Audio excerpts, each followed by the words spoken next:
Hi, this is Andy from the ADHD minimalist.com, and today you just kind of get me as I am. I sort of rolled out of bed, and then I was working on, we've been decluttering a little bit, like just doing some maintenance in the kitchen and stuff, and so I wanted to talk a little bit about some things that I was just about to do, like how to save space when you have a tiny kitchen. One thing that I usually do is also partly because if we just have this out on the counter, then the kids won't eat it up in time. I don't usually eat that much bread, but so I'm going to take half of this and I'm going to put it in its own bag and put it in the freezer. And the same goes for this, because maybe not everybody in the family likes the same kind of bread, but if I freeze half of it, then I don't have to waste it, and it also takes up less space on my counter and in my freezer than if I freeze the whole thing. Another thing that I noticed influencers and other people talking about was gonna display things, then you should put it in a different container. And honestly, I don't display this at all, but I do put sugar in here because it's just it'll keep it all in here nicely without having to worry about this like tipping over and spilling. And honestly, I just sort of shove all my baking stuff up here, and right now this is a little bit of chaos. I haven't actually cleaned this out for a while, and Grandma gave us some stuff she wasn't using, like some of the different kinds of brown sugar and stuff, so we barely had enough space to get all the opened packaging in here. This is where I usually keep my flour, but on the same note, even though I don't have these out, I will put that in a different container because it's more stable. But these I do fill with, this is just, I think it's called steel cut oatmeal. But I put it in here, and I usually buy the smaller bag so the whole bag fits in this jar. So that's a really important thing if you have a tiny kitchen. If you're gonna put it in something nice, make sure that you get a container that will take the entire bag of whatever it is that you're moving over into here, because otherwise you're gonna end up with a drawer that's full of bags that are a third full or half full, and you have to remember to use them or to move them over. And in tiny kitchens like this, we just don't have space for that. So another thing, like if you look up here, this is where I actually have cups and stuff for people to use cups more than once. But up here I have like these three things are all full of these dishwasher tabs.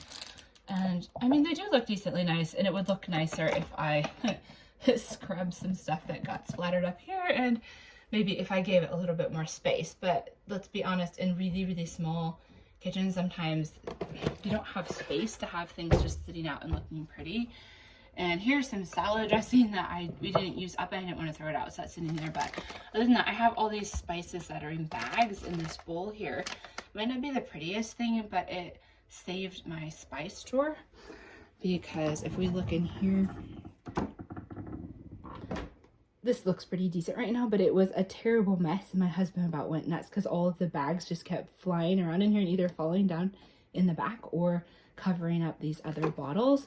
And some of those bags of stuff is duplicates, and when this is like the oregano is empty, I'll just move over more oregano into here, which again is really inconvenient because I couldn't pour the whole bag into this container, and then I had to store it somewhere else. Or I guess I just feel like it's nicer for the environment, maybe not to buy these glass jars all the time, but you could just buy another glass jar and recycle that one, I suppose, and then you wouldn't have to deal with the bag. But some spices only come in bags, and then you have to put the bags somewhere. And like I said, this kitchen is super tiny, and so that was my solution for right now. And then I usually have onions up here. They don't need to go in the fridge. And let's see, over here we have, so this one is empty. Sometimes I have some kind of beans or like dried peas or something in this that I do maybe soup or stew out of. But I mean, this is kind of actually an attractive pasta, but these boxes of pasta or bags, whichever brand you buy, it depends on how big it is, but I couldn't get it into one of these, so I had to use two different ones, and then I kind of had to smash them down in here. So using two is fine. I mean, it's just as long as you can get everything from the original box or bag into the container, it's best. And I'm about to put this tea, this is the one that I have tea in, and I think this whole box will fit in here, and then it's pretty full, so I won't open any more tea. I might have one more box of tea in the pantry. I try not to buy too much stuff because then I have to store it, so it's better just to kind of see when things run out, and then I can buy it when it runs out, so I don't have to store all that extra stuff.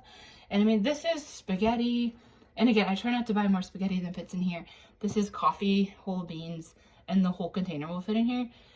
So that's just the thing to keep an eye out for. If you're gonna buy pretty containers to put stuff in, make sure that the entire bag or box or whatever it is that you're moving over fits into your new or pretty container. Okay, just gonna put this stuff back. Another thing that I do to save space in my fridge, let's see if you can see this. This is eggs, and this little egg holder thing was actually made in France. I bought this on a trip to France, and I really like having the eggs out on the counter. In Sweden, when you buy the eggs in the store, they're out on the counter, so they're not in the fridge. And then I just keep them out on the counter because we use eggs so fast. I don't have any worries that these are going to go bad. And honestly, if one went bad, when you open it up, it stinks terrible. And so it happened to me only one time in like the 20 years I've lived in Sweden that an egg went bad, and I cracked it open, it stank. So I had to throw it out, and I think I had to throw the dough I was making out. So what you should do is crack it in a different bowl, and if one stinks, and then you just throw it away. That's how you know it's bad. Or you can do the trick where you put it in water, and it'll tell you like if it floats or if it doesn't float, and how old the egg is, but I usually kind of find that takes too much time. This is just my way of like trying to save a little bit of money. We were going to make cookies, and Grandma gave us this brown sugar that got hard as a rock. I don't know if the American brown sugar does that, but in Sweden we have a couple different kinds of brown sugar, and they get really, really hard if you leave the bag open. I mean, we didn't even have it open, we just had a clip on it, but it still gets really, really hard after you open it. And so if I put it in water, I found that I can still use it. So this is waiting for our cookies. And another thing here that I would put in a drawer is this, and I would take out of the box too.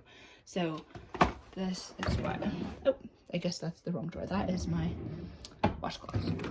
Oh, not that one either. This is a little bit unorganized, but this is where I have aluminum foil and plastic wrap, and then the baking sheets would go in here too. And then I usually just have this in here and some plastic bags, and that's about it. I think someone in my family has been putting extra stuff in here. So I might have to go through this. Sometimes it's hard for other people to understand your organizing, and so the best thing for me to do here would be to put little notes here on the inside of the drawer, so I don't have to see them on the outside, but I could put little notes that says like, here is where the Ziploc bags go, and here is where the tin foil and the plastic wrap go, or something like that, so that my husband and everybody else can read it, and that would be helpful. That is about it. I guess we could look at a couple other things. Like this is fruit that we were eating for breakfast that we didn't quite eat up, and so honestly my kids will want a snack later, and so I'm not even going to put this in the fridge because they'll eat it up before like an hour or two have gone by. But this, if I put plastic wrap over it like this, it usually keeps it nice and it doesn't get too brown and ugly, because if it gets brown then I have to eat it. They won't eat it. And another thing that my husband really likes is these thermos.